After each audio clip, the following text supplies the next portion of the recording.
सलाम आदाब नमस्कार सत श्री अकाल दोस्तों, कैसे हैं आप सब। मुझे उम्मीद है कि आप सब अच्छे होंगे।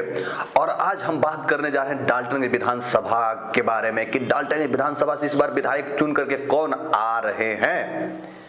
बीजेपी मजबूत स्थिति में है या फिर कांग्रेस इस बार कुछ उलटफेर करने जा रही है कांग्रेस, या फिर निर्दलीय दिलीप सिंह नामधारी जी हैं वो कुछ करने जा रहे हैं। सबसे सटीक एग्जिट पोल आप सभी को सच्चा आईना न्यूज चैनल पे मैं बताने जा रहा हूं, क्योंकि चुनाव में लगातार हम लोग ग्रामीण क्षेत्र से लेकर शहरी क्षेत्र में न्यूज कवर किए हैं और हमारा ये अनुमान है, हमारा ये एग्जिट पोल है। सबसे सटीक एग्जिट पोल बता रहा हूं और ये एग्जिट पोल मैं पहली बार बताने जा रहा हूं, क्योंकि इससे पहले मैंने एग्जिट पोल नहीं बताया है। 100% हो सकता है कि सही ही हो जाए, क्योंकि मैं हमेशा धरातल पे जाकर के लोगों से मिल करके उन लोगों से बात करने का प्रयास किया।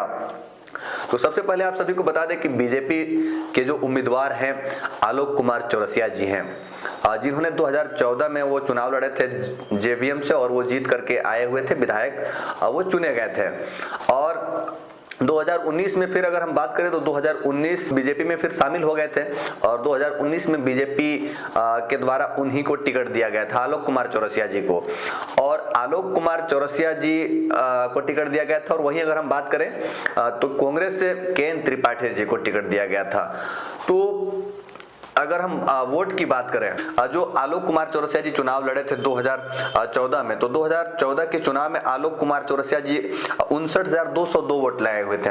और जो के.एन. त्रिपाठी जी थे, के.एन. त्रिपाठी जी वोट लाए हुए थे 54,855 वोट के.एन. त्रिपाठी जी लाए थे, यानी कि बहुत कम वोट के अंतर से हार जीत का फैसला हुआ था। तो ये तो हो गया 2014 विधानसभा की हम बात कर लिए। और अब बात कर लेते हैं 2019 विधानसभा चुनाव की। और वहीं एक भाजपा से भी उम्मीदवार खड़े थे उस समय, मनोज कुमार सिंह जी खड़े हुए थे भाजपा के उम्मीदवार। मनोज कुमार सिंह जी 42,597 वोट लाए हुए थे। और खासकर रही बात तो मनोज कुमार सिंह जी को ग्रामीण क्षेत्र से वोट नहीं मिल पाया था, इस वजह से ये तीसरे नंबर पर रहे थे। और के.एन. त्रिपाठी जी बहुत कम वोट से इनको हारना पड़ा था, ये दूसरे नंबर पर रहे थे। और 2019 की हम बात कर लेते हैं। 2019 विधानसभा चुनाव में किसको कितना वोट मिला था। 2019 विधानसभा चुनाव में अगर हम बात करें तो जो बीजेपी के उम्मीदवार आलोक कुमार चौरसिया जी कुल वोट लाए हुए थे 1,03,698 वोट इनको मिला था आलोक कुमार चौरसिया जी को। और विजेता पार्टी का वोट प्रतिशत 48.7% था, जीत अंतर 10.1%। और अन्य उम्मीदवार की हम बात कर लेते हैं। कांग्रेस से के.एन. त्रिपाठी जी, कृष्णानंद त्रिपाठी जी, जिनको 82,181 वोट मिले थे। तो 82,181 वोट उनको मिले थे। और राहुल अग्रवाल जेवीएम से चुनाव लड़ रहे थे, इनको 12,061 वोट मिले थे। तो ये रहे कुछ आंकड़े 2014 और 2019 विधानसभा चुनाव के जो हम आपको बताएं। 2024 विधानसभा चुनाव है, इस बार एक और उम्मीदवार खड़े हैं निर्दलीय, जिनका नाम है दिलीप सिंह नामधारी जी। तो यहाँ पे लोग कह रहे हैं कि त्रिकोणीय मुकाबला है डाल्टनगंज विधानसभा में। लेकिन हम लोग जिस तरह से हर क्षेत्र में, हर जगह ग्रामीण क्षेत्र में, शहरी क्षेत्र में घूम करके रिपोर्टिंग करने का प्रयास किए, और हमारा ये अनुमान है कि त्रिकोणीय मुकाबला नहीं है, बल्कि के.एन. त्रिपाठी जी और आलोक कुमार चौरसिया जी में सीधा मुकाबला है। दिलीप सिंह नामधारी जी कुछ ज्यादा नहीं 30,000 35,000 के लमसम वोट ला सकते हैं, ये हमारा अनुमान है। और अगर हम बात करें कृष्णानंद त्रिपाठी जी का, जो कांग्रेस के उम्मीदवार हैं, तो इनका पकड़ ग्रामीण क्षेत्र में अच्छा खासा रहा है। और खासकर अगर मुस्लिम वोटर की बात करें तो मुस्लिम वोटर हमेशा से इनके तरफ रहे हैं, क्योंकि जब 2014 का विधानसभा चुनाव था उस समय ग्रामीण क्षेत्र के वोटर भी काफी जो है कि आलोक कुमार चौरसिया जी पे भरोसा जताए थे, उन्हीं को वोट किए थे ग्रामीण क्षेत्र के वोटर, क्योंकि उनके पिता स्वर्गीय अनिल चौरसिया जी जो गरीबों के मसीहा, पक्ष हो या विपक्ष हो, सभी लोग उनका नाम लेते हैं कि अनिल कुमार चौरसिया जी गरीबों के लिए एक मसीहा थे। अनिल कुमार चौरसिया जी का जो कार्य था बहुत सराहनीय कार्य था, और उनके कार्य को देखते हुए लोगों ने आलोक कुमार चौरसिया जी को प्यार आशीर्वाद देकर के विधायक चुनने का काम किया, एमएलए बनाने का काम किया। फिर वो बीजेपी में शामिल हुए।